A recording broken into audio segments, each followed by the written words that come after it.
Hi friends, Srivani కిచెన్కి స్వాగతం. ఈరోజు నేనైతే కట్టెల పొయ్యి మీద జొన్న రొట్టె చేస్తున్నానండి. చాలా బాగుంటుంది, టేస్ట్గా ఉంటుంది, హెల్దీ కూడా. ఒక రొట్టె తింటే చాలండి, కడుపు నిండిపోతుంది, నెమ్మదిగా అరుగుతుంది. కాబట్టి చాలా బాగుంటుంది. ఇలాంటి ఫుడ్ ఈవినింగ్ టైంలో తీసుకుంటే వెయిట్ లాస్ కూడా అవుతారు. ఇలా ముందుగా నేను ఒక 4 గ్లాసులకు 8 గ్లాసుల వాటర్ పోసుకున్నానండి. 8 గ్లాసుల వాటర్ పోసుకొని వేడి చేసుకొని తర్వాత పిండిని పోసుకుంటూ చిన్నగా, బాగా వేడిగా ఉంటాయండి వాటరు, చిన్నగా కలుపుకోవాలి. ఈ విధంగా ఇలా కలుపుకొని చికెను లేదా చేపల కూర, వంకాయ టమాటా, పప్పు, మినపప్పు అయితే చాలా బాగుంటుందండి. మినపప్పు కూర కూడా వీడియోలో పెడతాను నేను. చాలా బాగుంటుంది. ఆ కూర అయితే మసాలా వేసి వండాలండి. గరం మసాలా వేసి వండితే చాలా బాగుంటుంది. ఆ కూరను కూడా పెట్టుకొని తినచ్చండి. ఇలా మొత్తం పిండి వేసుకొని సరిపడినంత వేసుకొని మనం కలుపుకోవాలి. మీకు అక్కడికి అర్థమైపోతుంది. 4 గ్లాసులు తీసుకున్నామంటే 2 గ్లాసులు ఖచ్చితంగా పిండి పడుతుందండి. ఇలా పట్టిన తర్వాత బాగా కలుపుకోవాలి. ఇక్కడ ముద్దలు లేకుండా సాఫ్ట్గా బాగా కలుపుకోవాలి. వేడి మీద కలిపితేనే ముద్దలు లేకుండా వస్తుందండి. చూడండి, ఇలా మంచిగా కలుపుకొని ఒక గిన్నెలోకి తీసుకోవాలండి.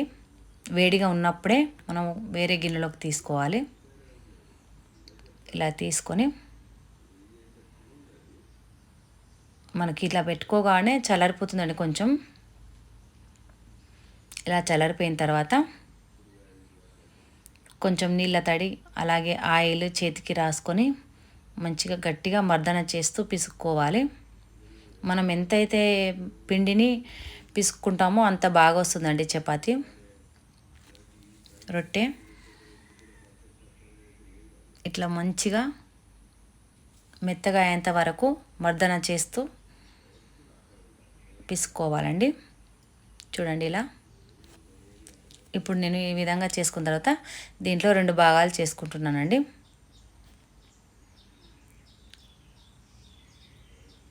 ఇలా 2 భాగాలు చేసుకొని దాంట్లోకి నేనైతే ఇక్కడ పెద్ద సైజు చపాతీ మాత్రమే చేస్తున్నాను. చిన్న చిన్నగా చేయడం కష్టం అండి. మా చెల్లి చాలా బాగా చేస్తుంది, ఇప్పుడు చేస్తుంది మా చెల్లి.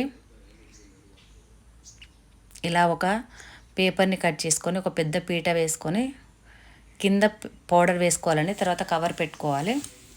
ఎందుకంటే మనం చపాతీ చేస్తున్నప్పుడు తిరగడానికి పౌడర్ యూజ్ అవుతుంది.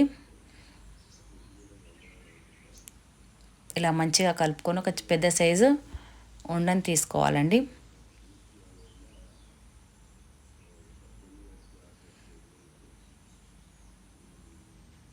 ఇలా 2 తీసుకొని చేతితోటి ఈ విధంగా కొంచెం వెడల్పు అనుకొని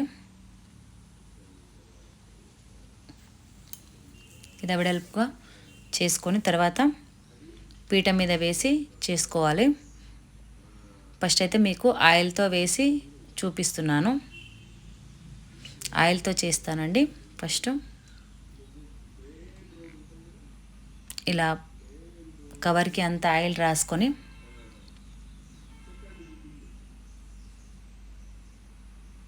ముద్దను తీసుకొని మనం చపాతీలా చేసుకోవాలండి. ఎక్కడ కూడా పలచగా లేకుండా ఈవెన్గా మొత్తం సమానమైన మందంతో ఈ విధంగా మొత్తాన్ని చేసుకోవాలి. మళ్ళీ ఆయిల్ పెట్టుకొని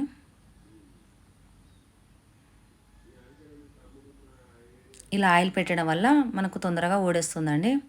మేము ఇక్కడ చూడండి, కొబ్బరి నూనెది ఉన్నా మంచిదే అండి. ఇట్లా దాంతో వెడల్పుగా అనుకున్నాము. చూడండి ఎంత బాగా వచ్చిందో పెద్దగా. ఇప్పుడు పొయ్యి మీద పెనం పెట్టుకొని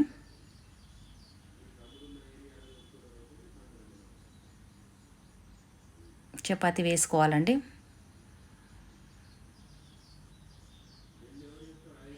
ఇలా వేసుకొని దాదాపుగా ఒక 5 నిమిషాల పాటు మాత్రం కదిలించకుండా ఉంచాలి.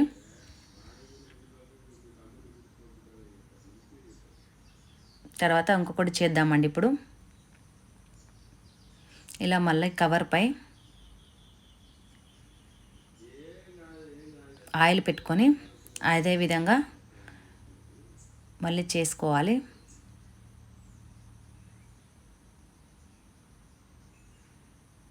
ఇలా చేతితో చేస్తే చాలా బాగుంటుందండి మిషన్స్ మీద కంటే. ఎన్ని చపాతీలైనా ఈజీగా చేస్తుందండి మా చెల్లెలు.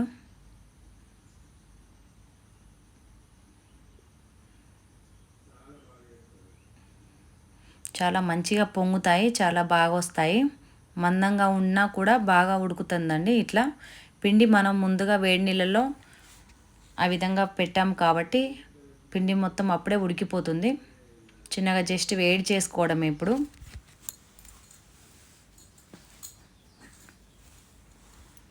చూడండి కాలిపోయింది.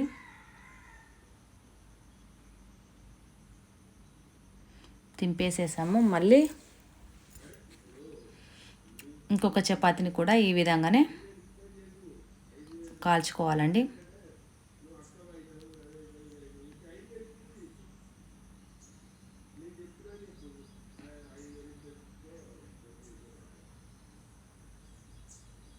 ఒకదాని తర్వాత ఒకటి చాలా బాగా కాలుతుందండి. కట్ల పొయ్యి మీద అయితే చాలా బాగా వస్తుంది, టేస్ట్గా కూడా ఉంటాయండి.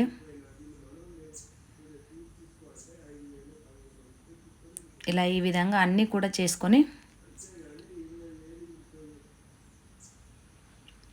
టేస్టీగా తినొచ్చండి.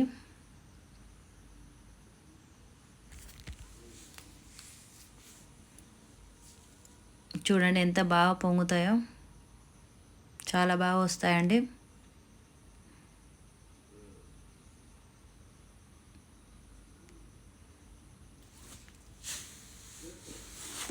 ఇదే విధంగా అన్నీ చేసుకోవాలి.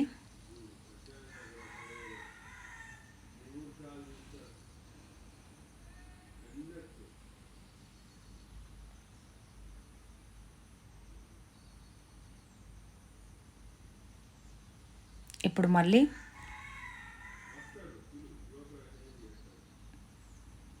ఇంకొకటి కూడా చేద్దాము. అన్నీ ఇలా రెడీ అయిపోయిన తర్వాత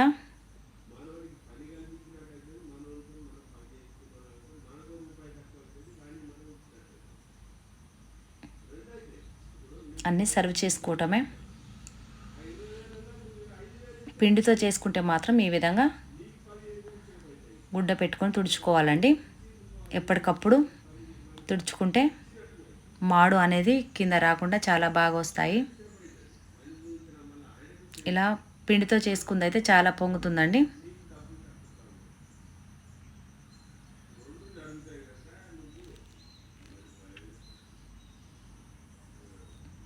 చూడండి ఒక్కొక్కటి చాలా బాగుంటుంది. మీరు ఒకటి తిన్నారంటే కడుపు నిండా అనిపిస్తుంది. మీకు ఈ వీడియో కానీ నచ్చినట్టయితే ఒక లైక్ అండ్ షేర్, సబ్స్క్రైబ్ చేసుకోండి. చూడండి ఇక్కడైతే మేము చపాతీలు ఎన్ని చేసాము. ఓకే అండి, బాయ్.